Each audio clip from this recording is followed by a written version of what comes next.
नमस्कार मित्रांनो, माऊली इलेक्ट्रिशियनमध्ये सरसे स्वागत आहे. आपण आज कन्सिल चालू केलेलं आहे. हा 2 पॉईंट आहे ना, फुटलॅम्पचा, आवारचा बेलचा बोर्ड बसवायचा बाकी आहे.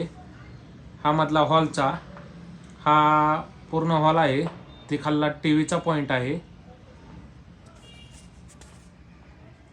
हा पलीकडला सोफ्याच्या बाजूचा सॉकेट पॉईंट आहे. पलीकडे प्लास्टर वगैरे चालू आहे. एक किचन आहे. आपण वरी 2 लाईट पॉईंट दिलेले आहेत. हे वरचा फॅन पॉईंट. चला आता वरी जाऊ. वरी जाताना आपण आहे ना, जिने 2 फुटलॅम्प दिलेले आहेत. फुटलॅम्प देऊन आहे ना, वरच्या फुटलॅम्पला आपण नॉर्मली कनेक्शन दिलेलं आहे. पुन्हा त्याच्या दुसऱ्या मजल्यावर आहे ना, तसंच सेम केलेलं आहे. खालून मेन लाईनचे गेलेलं आहे. तिथून फुटलॅम्पला अटॅच केले.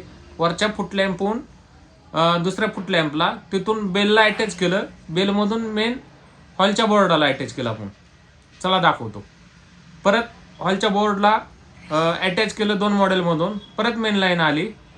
मेन लाईनमधून पुन्हा परत खाली आपण तसाच सेम खाली जसं केलं तसं. आता फक्त तिकडला 3 मॉडेलचा बोर्ड इकडे शिफ्ट झाला. असं किचनमधून आपण तिकडं आहे ना, मेन 8 मॉडेलचा बोर्ड घेतला. तिथं आहे ना, मार्किंग केलेली आहे. थोडं चालूच आहे अजून. तुम्हाला दुसऱ्या व्हिडिओला दिसलच. परत बाथरूम समोर 4 मॉडेलचा. बाथरूममध्ये गिजर पॉईंट दिलेला आहे. आपण एक बेसिंगवरती पॉईंट दिलेला आहे. परत बेडरूममध्ये तिथं आहे ना, मेन 8 मॉडेलचा.